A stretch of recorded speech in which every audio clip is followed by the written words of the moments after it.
Narito tayo ngayon upang matunghayan ang nagiinit, nagbabaga at talaga namang usap-usapan at nagtitrending na latest issue ni Ate Erica. Sa pagpapatuloy ay narito muli si Kalingap Val Santos Matubang upang pag-usapan ang issue sa pagitan ni Ate Erica at ng kanyang pamilya, lalong-lalo na sa kanyang lolo na si Lolo Miguel. Dito nga ay sinabi ni Kalingap Val na napakalaki talaga at napakarami talagang reklamo ni Ate Gina na mama ni Ate Erica at Sheila May sa mga vlogger na nagpapa-interview siya. No. Ay bakit nga lahat daw sa Kalingap? Ano ang problema? Ano yung pinaglalaban mo sa Kalingap? Dahil sa pera, di umano, na hindi nyo natanggap? Bakit hindi nyo kinausap si Kalingap Rap? Bakit kung meron man pinadala ang ibang sponsor na hindi nakarating kay Erica, bakit hindi nag-follow up itong mga sponsor na to, ha? Umakyat ka, nagpa-interview ka, madam, kay Salcedo. Ang reklamo mo, ang inireklamo mo, ang sinusumbong mo, siyang tunyakaw, ha? Wala ko siya ngayon sa amin binigay na pagpagawa ng bahay. Wala. Wala daw binigay pang paggawa ng bahay. Siyang tunyakaw, ha? Ito ang mga reklamo mo eh. Inaambi po niya yung bahay namin. Inaangkin. Marami pong nakarating po na reklamo sa atin. Itong si Ate Gina. Aha. Huwag ka nang lumapit sa iba. Yung mga yan, walang magagawa yan. Ako lang ang may maitulong sa'yo. Sapagat abot kamay kita. Ano mang oras, mag-text ka lang. Papa Val, may problema ako. Punta ka dito. Kahit alas 12 ng hating gabi. Yung mga kinukontak mong tao, kung saan-saan nagmula, kung sino-sino yung mga yaan, meron sa ibang lugar, sa ibang bansa sa Metro Manila, hindi yan makakatulong sa'yo.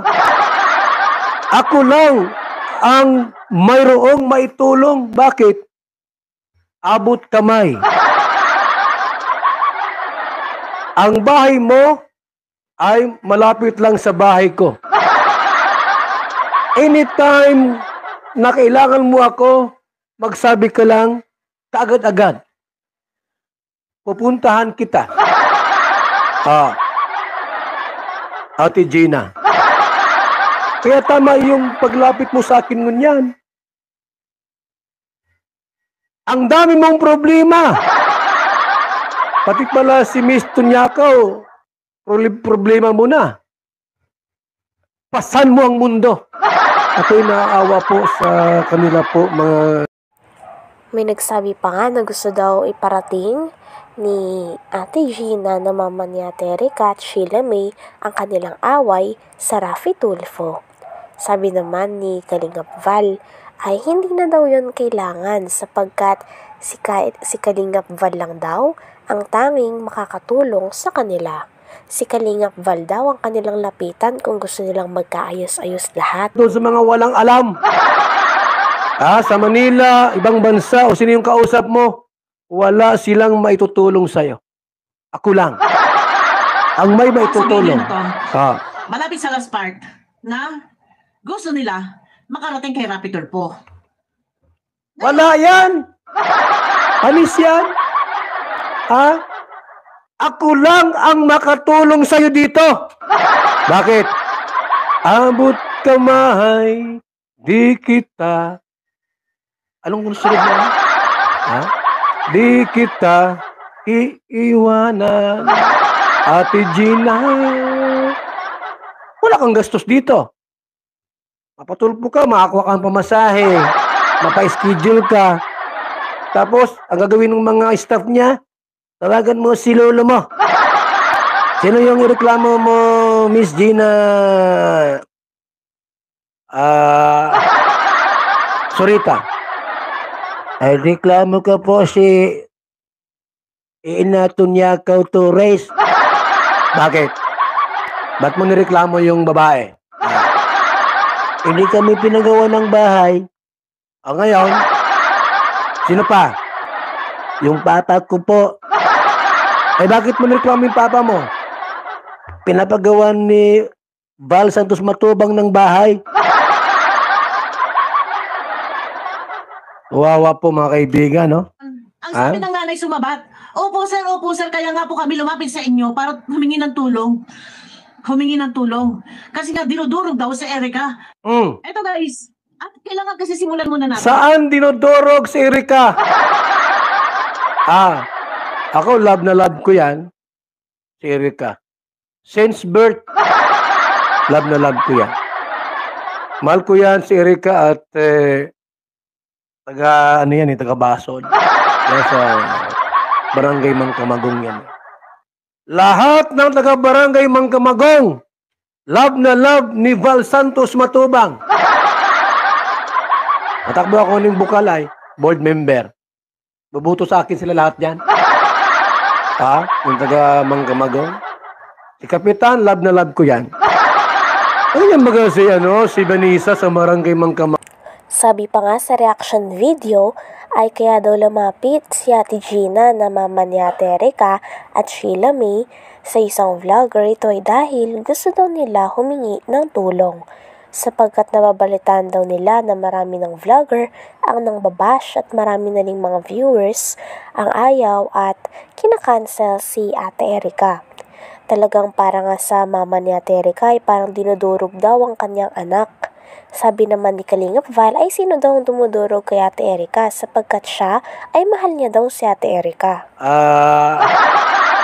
Sorita, ay reklamo ka po si Inatunyakaw Torres. Bakit? Ba't mo nireklamo yung babae? Hindi kami pinagawa ng bahay. O ngayon, sino pa? Yung papa ko po. Bakit mo nireklamo yung papa mo? Pinapagawa ni Val Santos Matubang ng bahay. Wawa po mga kaibigan, no? Ang sabi ng nanay sumabat, opo sir, kaya nga po kami lumapit sa inyo para humingi ng tulong. Kasi nga dinudurog daw sa Erica. Eto guys, at kailangan kasi simulan muna natin. Saan dinudurog si Erica? Ako love na love ko yan. Si Erica. Since birth, love na love ko yan.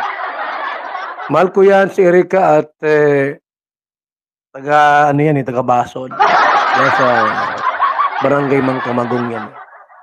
Lahat ng taga Barangay Mangkamagong, love na love ni Val Santos Matubang. Matakbo ako ng Bukalay, board member. Bubuto sa akin sila lahat yan. Yung taga Mangkamagong. Si Kapitan, love na love ko yan. Ano yan baga si Vanessa sa Barangay Mangkamagong? Kaya lahat ng mga taga Barangay Mangkamagong, love na love ko. Ano na si Erica at saka si Gina. Para malinaw. Kasi hindi tayo pwedeng dumiretso na. Ito, para maintindihan ninyo, kung ano ang pinaglalaban niya, nandun siya sa laban kay Ian Tunyakaw, kaya nga siya nagpa-interview. Kasi ang daming mga pasabog ni Ian Tunyakaw. Pero bakit nga nalihis ang sa Kalingap? Tulungan po ninyo kami. Sige. Kung ganito, maitulong ko, halimbawa kung may yung matitirhan sa Maynila, para matutulungan ko kayo. Marami po sir kami. Pwede maganda rin po yung Medyo chapi-chapi. Ang sabi nga ni Joel ay matutulungan. Sige. Ano ba yung gusto niyo sabihin? Ako ang tutulong sa inyo. Walang iba. Hanggang dito na lamang muna ang ating nag-iinit, nagbabaga, pinag-uusapan at talaga ng mga nagtitrending na latest issue ni Ate Erica. Maraming salamat sa inyong panunood. Hanggang sa muli. Bye!